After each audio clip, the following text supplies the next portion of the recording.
તો સારંગપુર રોડ પાસે અજાણી વ્યક્તિનો મૃતદેહ મળી આવ્યો છે। ગળે ફાંસો ખાધેલી હાલતમાં યુવાનનો મૃતદેહ મળી આવ્યો છે। તો ભાવેશ હરિભાઈ મીર ઉંમર 45 વર્ષ। સાથે જ આ સમગ્ર મામલે પોલીસે તપાસ શરૂ કરી છે। મૃતકનો જમીન દલાલી તેમજ ખેતીવાડીનો વ્યવસાય હતો। બોટાદ રૂરલ પોલીસે ઘટનાસ્થળ પર પહોંચી સમગ્ર મામલે વધુ તપાસ શરૂ કરી છે।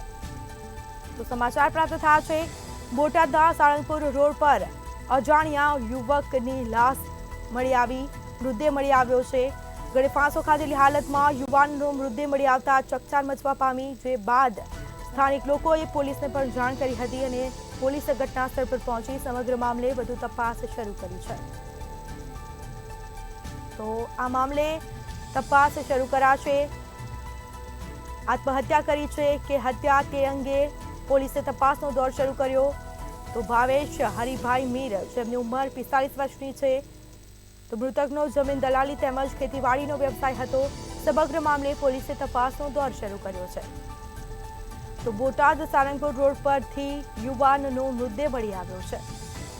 તો ગળે ફાંસો ખાધેલી હાલતમાં યુવાનનો મૃતદેહ મળી આવ્યો છે।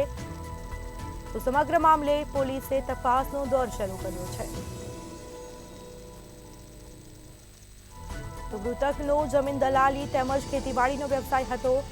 બોટાદ રૂરલ પોલીસે ઘટનાસ્થળ પર પહોંચી વધુ તપાસ શરૂ કરી।